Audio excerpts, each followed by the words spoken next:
বাবা আমরা যত জায়গায় যাই তত জায়গায় আমাদের নিজের নাম ধারণ করে গান হয় না, আমাদের নাম পাল্টায়। আর নামের সঙ্গে সত্যিকারে বাবা, নামের সঙ্গে সঙ্গে আমাদের বাবাও পাল্টায়। আমাদের যে কত গুণটা বাবা হয় সে ভগবান পর্যন্ত কল্পনা করতে পারে না যে কবিয়ালদের বাবা কটা। হ্যাঁ, আজকে আমাকে দিয়েছে রাবণের ভূমিকায়। আজকে আমি কিন্তু সঞ্চিতা পাল নয়। হ্যাঁ, আমি ব্যক্তিগত সঞ্চিতা পাল, আমার বাবার নাম অশোক পাল। আজকে আমার অশোক পালে মেয়ে বলে কেউ মানবে না। আজকে অভিনয় ক্ষেত্রে মাঝখানে দাঁড়িয়ে দিয়েছে রাবণ, আর রাবণের বাবাকে বিশ্বসভা মুনি। এইভাবে প্রতিদিন আমাদের পালাও পাল্টায়, আমাদের বাবাও পাল্টায়।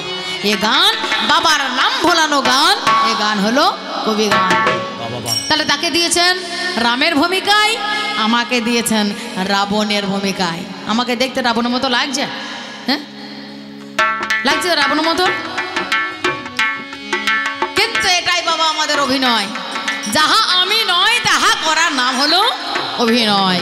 যাই হোক, এ পালা করেছেন অর্ডার, ভাগ করেছেন বর্ডার, দুজনার মাঝখানে হবে দেখবেন একজন মার্ডার। যাই হোক, এবার হবে দ্বন্দ্ব, এবার হবে লড়াই। কিসের লড়াই? রাম রাবণের হবে লড়াই, রাবণের হবে লড়াই। আসরের মাঝারে বিচার করবেন ভক্ত জনে, রেখে যেতে আর কে হারে। কোথায় মন্দিরে দেখা শোনা ভাই কি বা পরিচয়, কবি গান গাইতে গেলে একটা দেখা শোনা চাই। ওরে দেখা শোনা নইলে কথা হবে না, হবে না। কোন জায়গাতে দেখা শোনা, কোথায় আলোচনা। আর এই কবি গান গাইতে একটা সম্পর্ক চাই, সেই সম্পর্ক ধরে দুজন আর হবে আজ লড়াই। আমি হলাম রাবণের রাজা,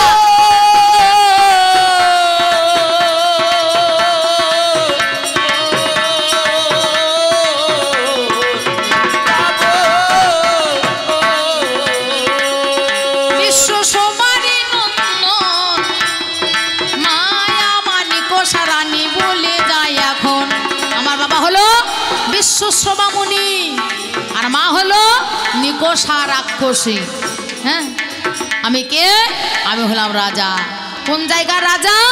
আজকে আমি হলাম লঙ্কাধিপতি, রাবণ রাজা। লঙ্কার অধিপতি রাবণ রাজা,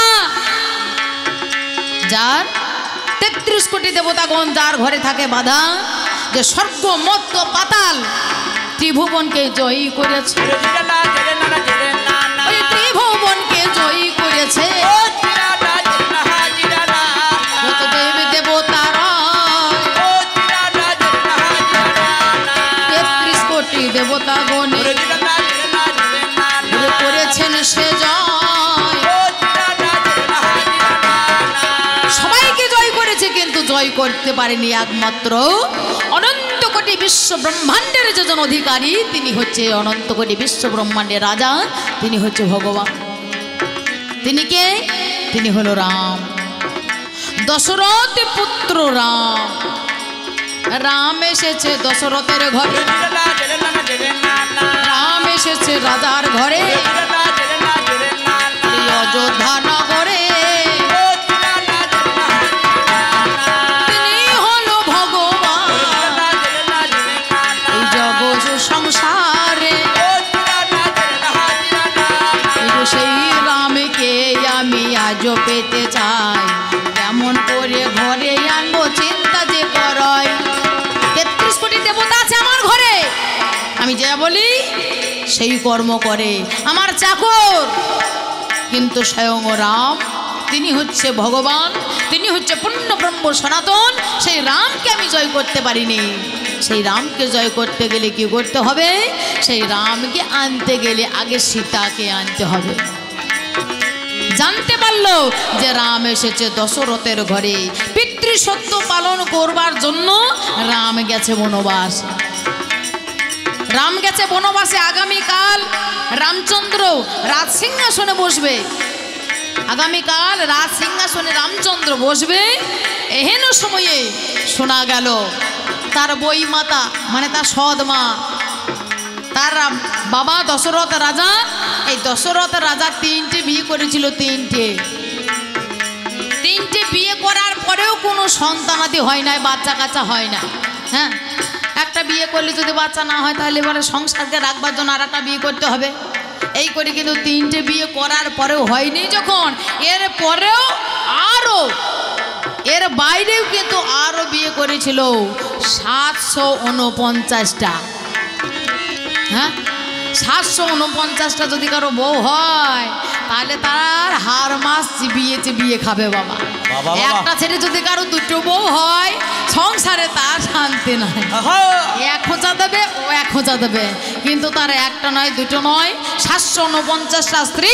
হ্যাঁ, 3টে স্ত্রী হয়েছে প্রধানা, কৌশল্যা, কইকেয়ী আর সুমিত্রা। হ্যাঁ, কৌশল্যার গর্ভে হয়েছে রামের জন্ম, কইকেয়ীর গর্ভে হয়েছে ভরতের জন্ম, সুমিত্রার গর্ভে হয়েছে লক্ষ্মণ আর শত্রুঘ্নের জন্ম। হ্যাঁ, রাম হবে রাজ্য পাঠে বসবে, রাম হবে রাজা, রাম হবে রাজা। সেটা সহ্য করতে পারলেন না তার মা, বই মাতা মানে সৎ মা, মেজরানী, নাম হচ্ছে কইকেয়ী। কইকেয়ী আগামীকাল রাজ্য পাঠে বসবে, এন সময়ে ঠিক তার আগের দিন সন্ধ্যাবেলায় রাত্রেবেলায় দরজা জানলা বন্ধ করে অন্ধকার ঘরের মধ্যে সব কিছু ফেলে রেখে দিয়ে সে রাগ করে বসে আছে।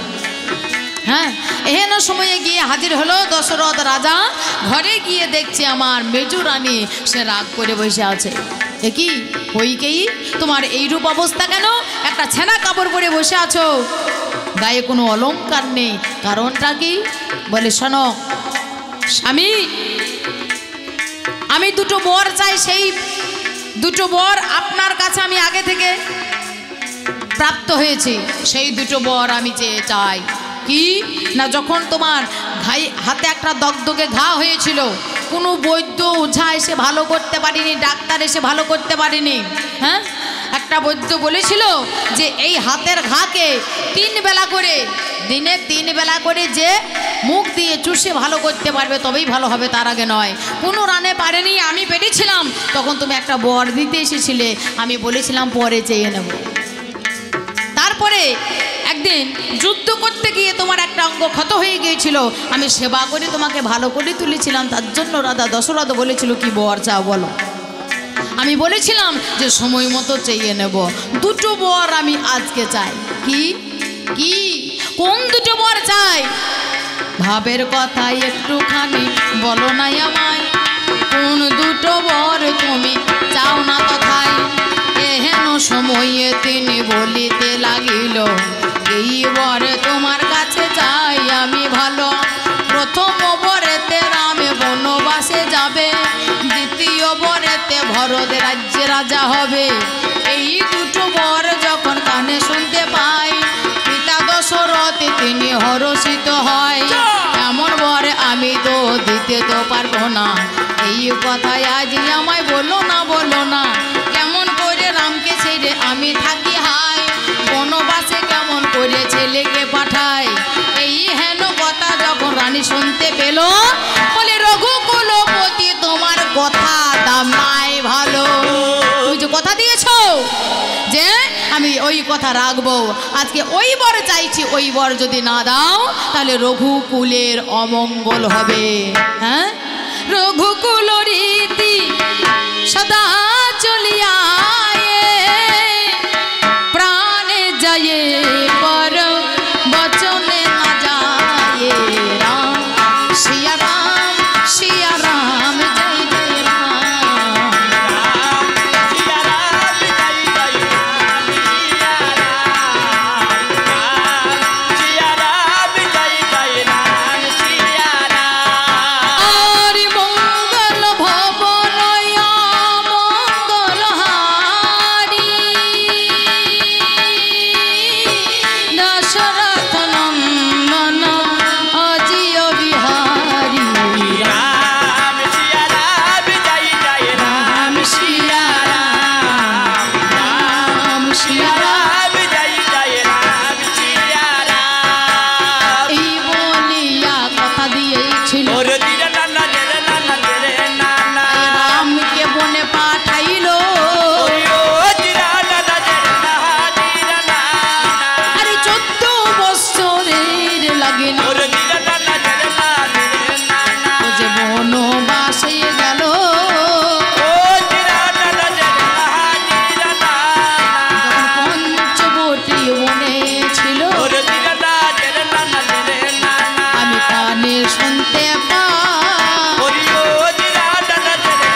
কথা চিন্তা করে আমার রাবণ রাজা যায়।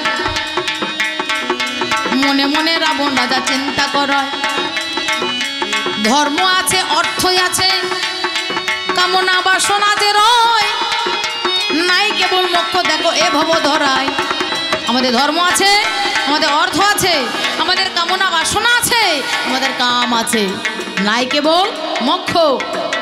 এই মোক্ষের জন্য আমরা একবার যাই আর একবার আসি, ভ্রমণ করিয়ে 84।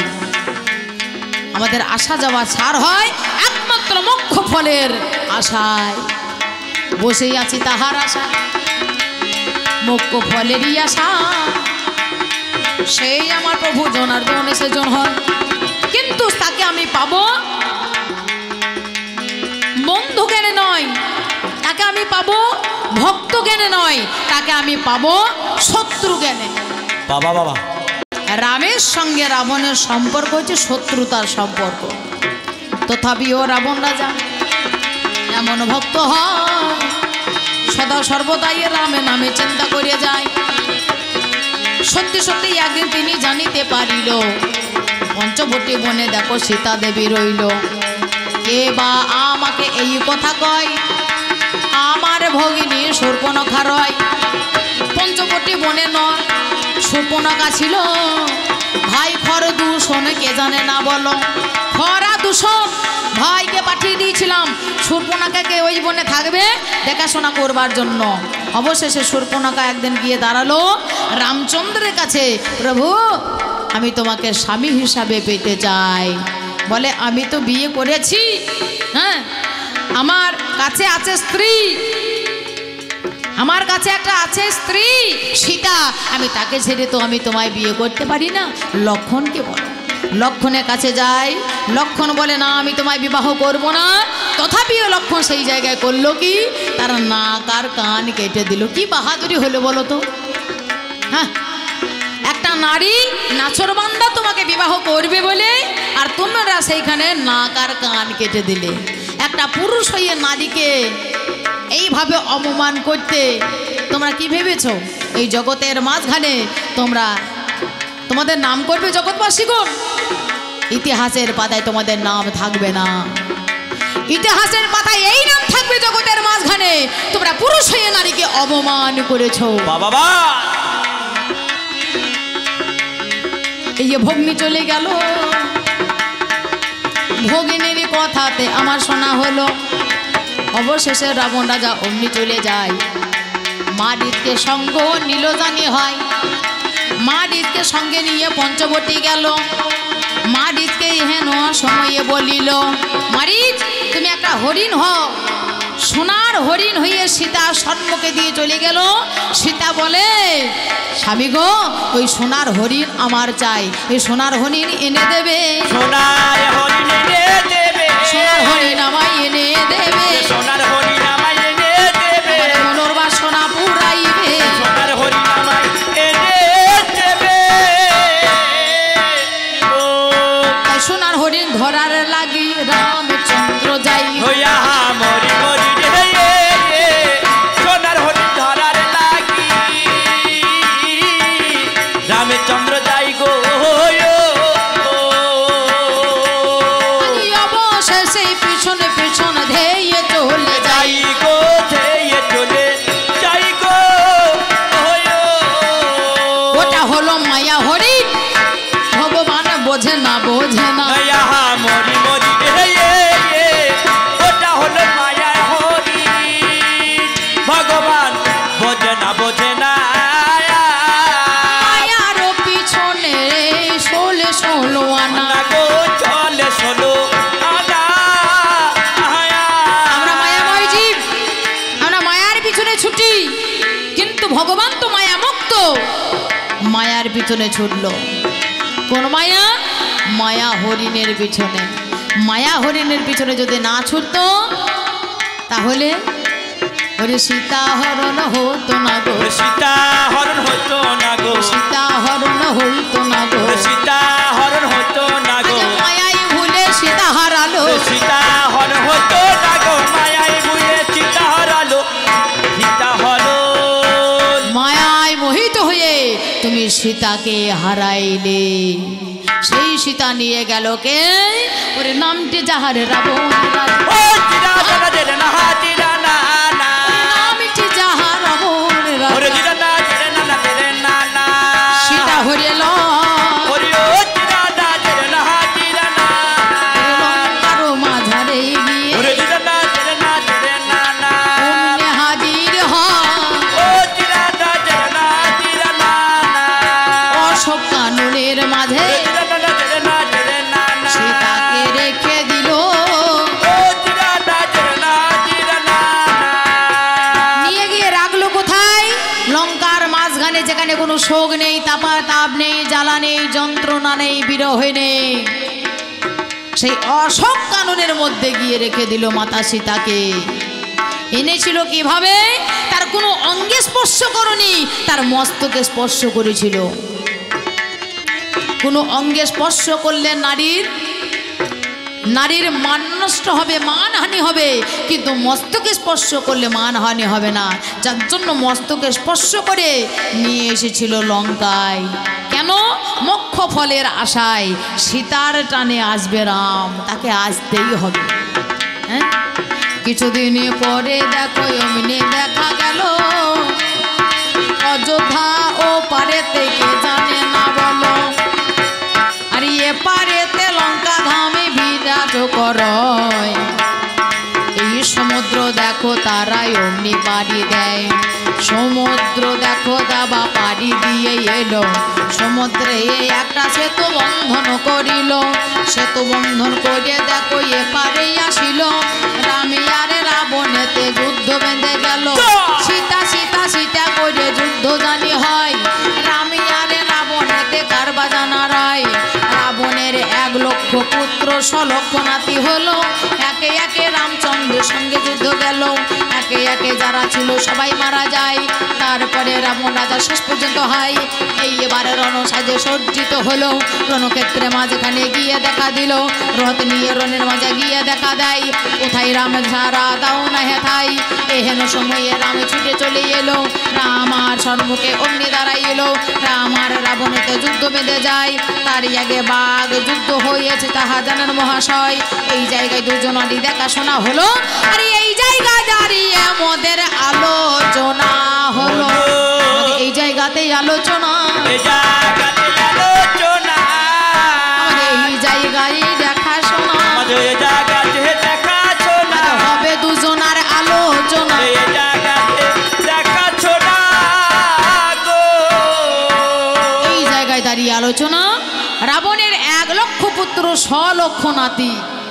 1 লক্ষটা পুত্র আর 100 লক্ষটা নাতি। বংশে দিতে নেই আর কেহ বাতি। যার জন্য রাবণ রাজা সর্বস্ব হারিয়ে আজ রণাঙ্গনে এসে হাজির হয়েছে। রামের সঙ্গে যুদ্ধ করবে বলে এই জায়গায় আলোচনা। সেই আলোচনাটাকে বাড়ানোর জন্য আমার পাল্লাদার রামচন্দ্র আমায় কিছু দাবি বা জিজ্ঞাসা রেখেছে। জিজ্ঞাসা রেখেছে আমায় দাবি রেখেছে। দাবি রেখেছে আজ 10-এর মাঝেই বলে গিয়েছে। দাবি আমায় রেখেছে গোদাসের মাঝে বলে গিয়েছে। বলো বলো রাবণ রাজা, তুমি বলো তো আমার বলো তো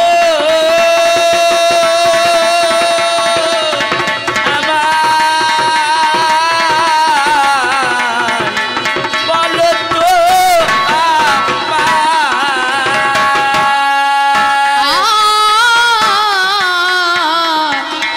এই লঙ্কার মাঝেতে আমি দেখিবারে পাই। বলো তোমার সব আছে, তোমার অভাবে কিছু না।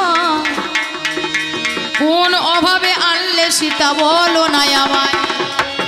কোন অভাবে পর নারীকে হরণ করিলে? ভাবের কথাই একটুখানি বলো আমায় খুলে। আমি বললাম যে একমাত্র মোক্ষ ফলেরই আশায় আজ সীতাকে এই স্থানে নিয়ে আসা হয়।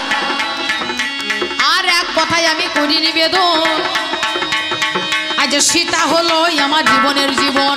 কেন? সীতা হলোই আমার কন্যা, আমি তাহার পিতা হয়। রাবণ আর মন্দোদরী, রাবণ তার স্ত্রী মন্দোদরী এক কন্যা জন্ম নেয়। এটা হলো গোপন কথা, আমি তোমায় বলে যাই। আমি মুনিবরের কাছে আমি আজ শুনতে পাই রাবণ মন্দোদরীর কন্যা হলো সীতা। যখন সীতার জন্ম হলো, আজ আকাশ থেকে সেদিন বাবা দৈববাণী দিল যে মন্দোদরীর উদরেতে যে কন্যা জন্মায় সেই কন্যার জন্য ধ্বংস হবে তোর রাজ্য। তাই ওই কন্যা যদি বেঁচে থাকে ওই কন্যার কারণে ধ্বংস হবে তোর রাজ্যখানা। এই দৈববাণী সীতা রাবণ শুনিল, যত্ন করে মায়ের কাছে থেকে কন্যাকে হরিল, একটা বাক্সের মধ্যে ভরে জলে ভাসাইয়া দেয়, না জানি কন্যা কোথায় যায়। এবার তদন্ত করে দেখো জানিতে পারিল, আজ কানে এসে দেখো আমারও পৌঁছালো। যাকে বলে সীতা কাহারও তো নয়। সীতা কার মেয়ে? জনক রাজার মেয়ে। দেখো কানে শুনতে পাই, জনক রাজা একদিন হলকর্ষণ করতে গিয়ে, একদিন লাঙল বইতে গিয়ে অবশেষে লাঙলের ফালে থেকে উঠে আসলো সেই বাক্সটা। অবশেষে তাহার মধ্যে ভরা ছিল কন্যা, সেই কন্যাকে নিজের রূপে পালন করেছে, এটাই শোনা যায়। কিন্তু আসল তথ্য হলো ওই সীতা হলোই আমার মেয়ে, সীতা হলো আমার মেয়ে, ওই সীতা হলোই আমার কন্যা, সীতা হলো আমার কন্যা, রূপে গুণে তিনি গোধন্যা, সীতা হলো আমার কন্যা গো।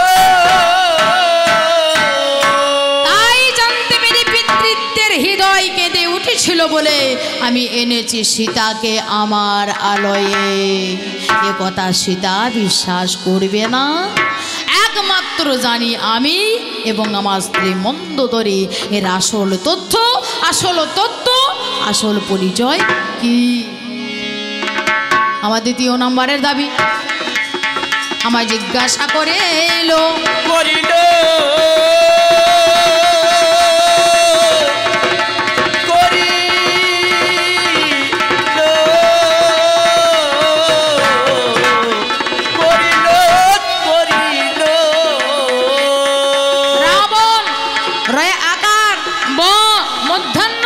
রাবণ।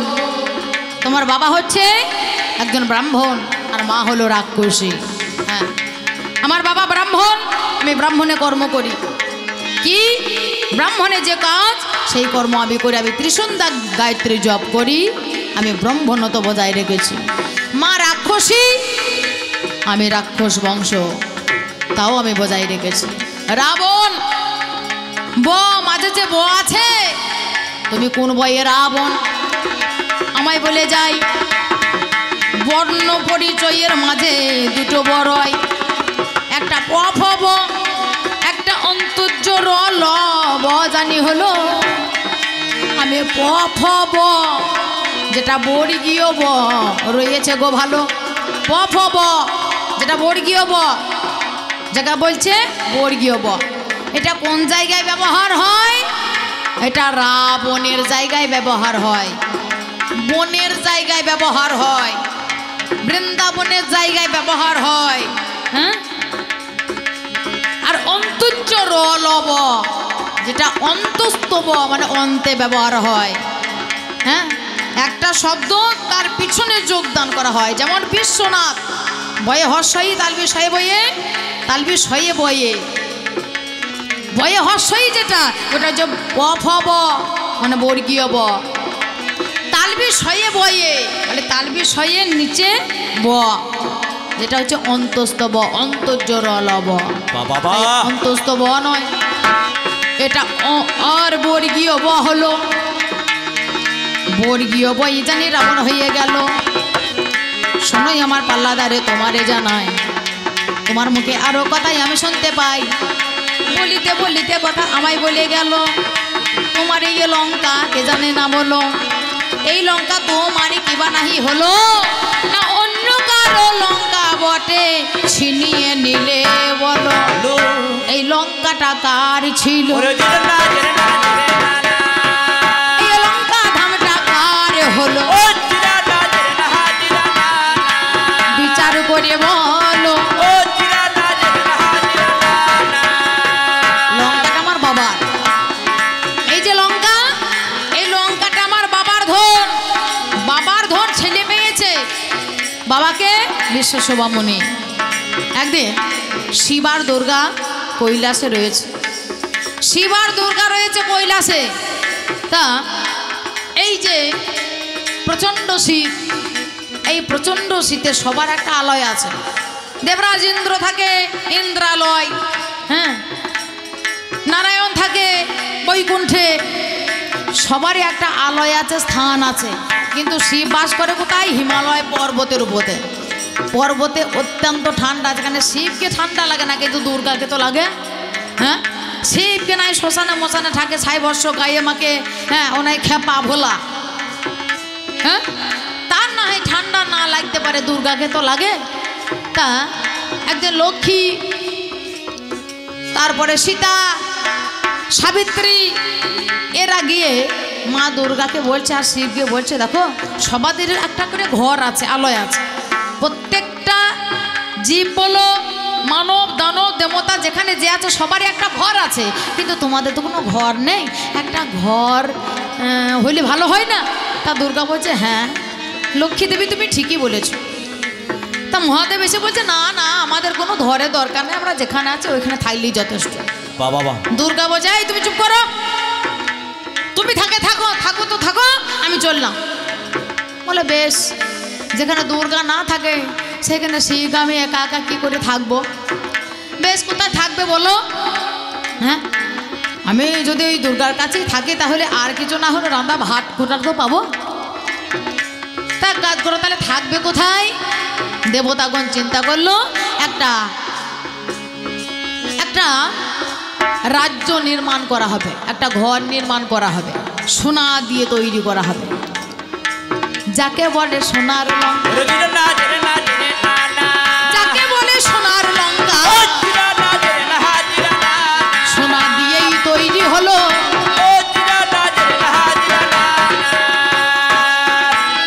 কে তৈরি করলো বিশ্বকর্মাকে দিয়ে একটা সুন্দর সভা তৈরি করা হলো সুন্দর একটা রাজ্য নির্মাণ করা হলো ঘর নির্মাণ করা হলো নাম দিয়ে এলো সোনার লঙ্কা হ্যাঁ বলে বেশ এই ঘরে শিব আর দুর্গা থাকবে বলে ঘর তৈরি করতে গেলে কি করতে হয় ঘর তৈরি করার সঙ্গে সঙ্গে আমরা বসবাস করতে লাগে একটা পুজো দিতে হয় হ্যাঁ একটা ভালো দিন থেকে ক্ষণ থেকে হয় বৃহস্পতিবার গুরুবার থেকে না হয় ভালো দিকে দিন থেকে একটা পুজো দিতে হয় পুজো করবে কে বিশ্বসভামণিকে দেখো ডেকে আনা হলো যত্ন করে দেখো তারে পুজো যে করিল পুজো করলো কেন না শিব আর দুর্গার হিতের জন্য পুজো করলো পুজো করার পরে সন্তুষ্ট হয়ে গেল শিব আর দুর্গা হ্যাঁ সন্তুষ্ট হয়ে বলল হে মুনিবর তুমি যেভাবে পুজো করে আমাদের সভাটাকে সুন্দর করে তুললে আমি তোমার পুজোতে সন্তুষ্ট হয়েছে তুমি কি বর চাও বলো হ্যাঁ তুমি বর কি চাও বিশ্বসভা মুনি তখন লোভ জেগে গেল যে এত সুন্দর এই সোনার লঙ্কা হ্যাঁ এই লঙ্কা যদি আমার হতো তাহলে কত ভালো হতো হ্যাঁ তা বললো হে শিব হে দুর্গা হে পার্বতী আমি বর যদি দিতেই হয় তোমার এই সোনার লঙ্কা দেখে আমার বড় ভালো লেগেছে এই লঙ্কাটাকে যদি তুমি আমায় দাও তাহলে আমার মনোবাসনা পূর্ণ হবে বলে তথাস্তু তাই হবে তাহলে যা কা তাই হয়ে গেল শিব দুর্গা যেখানে ছিল গেল কৈলাসে হ্যাঁ আর পুনরায় শিব আর দুর্গা লঙ্কাটাকে বিশ্বসভা মুনিবরকে দিয়ে গেল তথাস্তু তাই হবে আজ থেকে এই লঙ্কা হলো তোমার তাহলে কার লঙ্কা আমার বাবার লঙ্কা কার কাছ থেকে পেল শিব আর দুর্গার কাছ থেকে বর হিসাবে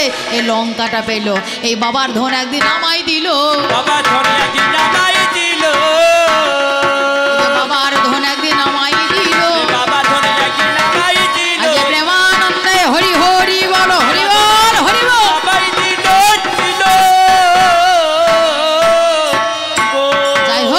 তোমার যা বলা ছিল, 3টে জিজ্ঞাসা করে গিয়েছিল, আমি তোমায় উত্তর দেবার চেষ্টা করলাম।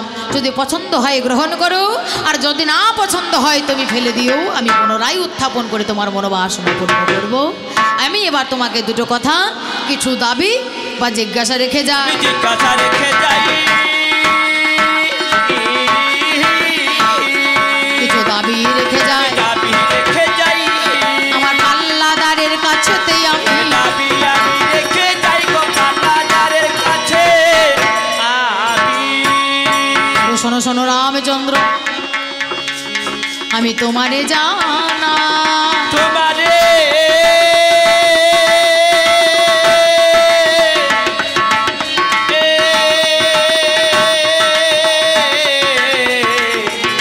তোমারে চাই। আরে পঞ্চবটী বনের মাঝে রামে বসতি করয়। মন হন্তে বনান্তর বহু বন ঘোরার পরে এসে পঞ্চবটিতে এসে হাজির হলো। এত জায়গা থাকতে, এত জায়গা থাকতে, এত বন থাকতে পঞ্চবটী বনে কেন তুমি হাজির হয়েছে? বাবা বাবা বাবা, ওই বনে কি ভাই আছে? তুমি বলো তো আমায়, যে কারণে পঞ্চবটী বনে হাজির হয়, কোন কারণে পঞ্চবটী বনে তুমি ছিলে? আজ বলো বলো সেসব কথা আমি আমায় খুলে আমি শুনতে চাই গো তোমার কাছে। আমি বলো তো আমায়, আমি দ্বিতীয় নাম্বারের দাবি ভাই বলে যা। তুমি ছিলে কোথায়? তুমি এলে কোথায়? এই যে লঙ্কা, লঙ্কাটা কিন্তু তোমার রাজ্য থেকে বাইরে। তোমার বাড়ি হচ্ছে ভারতবর্ষের মধ্যে, আর আমার বাড়ি হলো লঙ্কার মধ্যে। হ্যাঁ, মাঝখানে একটা সমুদ্র, আমার রাজ্যটা হচ্ছে আলাদা। হ্যাঁ, তাহলে আমি যদি আমার দেশ থেকে আর একটা দেশে যাই, আমি যদি ভারতবর্ষ থেকে বাংলাদেশে যাই, তাহলে পাসপোর্ট ভিসা দরকার হয়। আমি যদি আমার ভারতবর্ষ থেকে আরব যাই কাজ করতে, পাসপোর্ট ভিসা দরকার হয়। দুবাই যাই কাজ করতে, সৌদি যাই কাজ করতে, তাহলে পাসপোর্ট ভিসা প্রয়োজন হয়। তুমি এসেছো ওই ভারতবর্ষ থেকে লঙ্কার মাঝখানে, বর্তমানে শ্রীলঙ্কা। হ্যাঁ, তুমি এলে তুমি ভারত থেকে, তুমি ভারত কা বাচ্চা নাকি? हर घर में है एक ही नामा गूंजेगा, मेरे भारत का बच्चा बच्चा जय जय श्री राम बोलेगा। मेरा भारत के बच्चा बच्चा बोले जय श्री राम का। भारत का बच्चा बच्चा जय जय श्री राम बोलेगा। हर घर में है एक ही नामा गूंजेगा, मेरे भारत का बच्चा बच्चा जय जय श्री राम बोलेगा। मेरे भारत का बच्चा बच्चा मेरे जय श्री राम बनेगा। সেই ভারত থেকে তুমি আমার ধামে চলে এলে, বলো বলো পাসপোর্টে ভিসা কি করিলে? সেই পাসপোর্টে আমায় তুমি দেখাইবে হাই। আজ বিচার করে রামচন্দ্র বলো নাই আমায়, কি বা পাসপোর্টে নিয়ে এলে ধন, একটুখানি ভাবের কথা বলো নাই এখন। দ্বিতীয় নাম্বারের দাবি তোমায় রেখে যাই, 3 নাম্বারের দাবি আমি বলে যাই। কানে শুনলাম, আমি শুনতে পাই, আরে রাম চালাকি করিস না আজ তুই ভাই। হে, রাম চালাকি হচ্ছে, শোনা যায় না রাম চালাকির কথা? শুনেছেন রাম চালাকি? রাম চালাকি তুমি করো না, राम चालाकी তুমি করো না, ওই যে রাম চালাকি তুমি করো না। রাম চালাকি তুমি করো না, আরে রাম চালাকি কি বা বলো না। চালাকি তুমি করো না, করো না গো। এই যে রাম চালাকি, রাম কেমন চালাকি করেছিল জগতের মাঝখানে, তার জন্য নাম রয়ে গেছে রাম চালাকি করো না। বলো কোন চালাকির জন্য তার এমন নাম হলো রাম চালাকি? এই 3টে দাবি আমি দিয়ে গেলাম, সে আসুক, সে বলুক, তারপর আবার দ্বিতীয় পর্যায়ে ধারণ করি। যদি সময় পাই আমি কিছু বলে যাবার চেষ্টা করে যাব। আমি এইখানে রাখলাম, এইখানে রাখিলা, আমি এইখানে রাখলাম। এখানে রাখিলা, চাঁদে বদনে বলুন হরি হরি, হরি বল, হরি বল, হরি বল। মনে বলো হরি। না না না না না না না না, একদিনে ভাবি নাই রে মনে, এ সুন্দর ভুবনে 2-4 দিনের তরে বসতি গো সবার। একদিন ভাবি নাই রে মনে, এই সুন্দর ভুবনে 2-4 দিনের তরে বসতি গো সবার। ভাবি নাই রে মনে, সুন্দর ভুবনে 2-4 দিনের তরে বসতি গো সবার। ভাবি নাই রে মনে, সুন্দর ভুবনে 2-4 দিনের তরে বসতি গো সবার। ভাবি নাই রে মনে। একদিন ভবের খেলা ছেড়ে যেতে হবে পারে, ভাবের খেলা ছেড়ে যেতে হবে। একদিন ভবের খেলা ছেড়ে যেতে হবে পারে। অনিত্য সংসারে বলো কি বাকার ভাবি নাই রে মনে, সুন্দর ভুবনে 2-4 দিনের তরে বসতি গো সবার। ভাবি নাই রে মনে, সুন্দর ভুবনে 2-4 দিনের তরে বসতি গো সবার। ভাবি নাই রে মনে। সে যে ঝাঁকা বোঝাই করে মাল হলো আনা, যার যেমন কপাল তার তেমন বেচা কেনা। ছাকা বোঝাই করে, ছাকা বোঝাই করে মাল হলো আনা। যারে যেমন কপাল তেমন বেচা কেনা। কারো হলো লাভি আবার কারো হলো দেনা, ওরে কারো হলো লাভ, কারো হলো দেনা। কারো হলো লাভ কারো হলো দেনা। তবু আনা গোনা পরিবারে ভাবনাই মনে, সুন্দর ভুবনে 2-4 দিনের জন্য বসতি গো সবার। ভাবনাই মনে, সুন্দর ভুবনে 2-4 দিনের জন্য বসতি গো সবার। ভাবনাই মনে। সমন রাজা যেদিন দেবে সমন জারি, কোথায় পড়ে রবে দালানে কোঠা বাড়ি। সামন রাজা, ওরে সামন রাজা দেবে সামন জারি। কোথায় পড়ে রবে দালান কোঠা বাড়ি। সমন রাজা যেদিন দেবে সমন জারি, কোথায় পড়ে রবে দালান কোঠা বাড়ি। কোথায় পড়ে রবে মনোরমা ওরে নারী, কোথায় পড়ে রবে মনোরমা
প্রথম প্রশ্নটা কি রকম?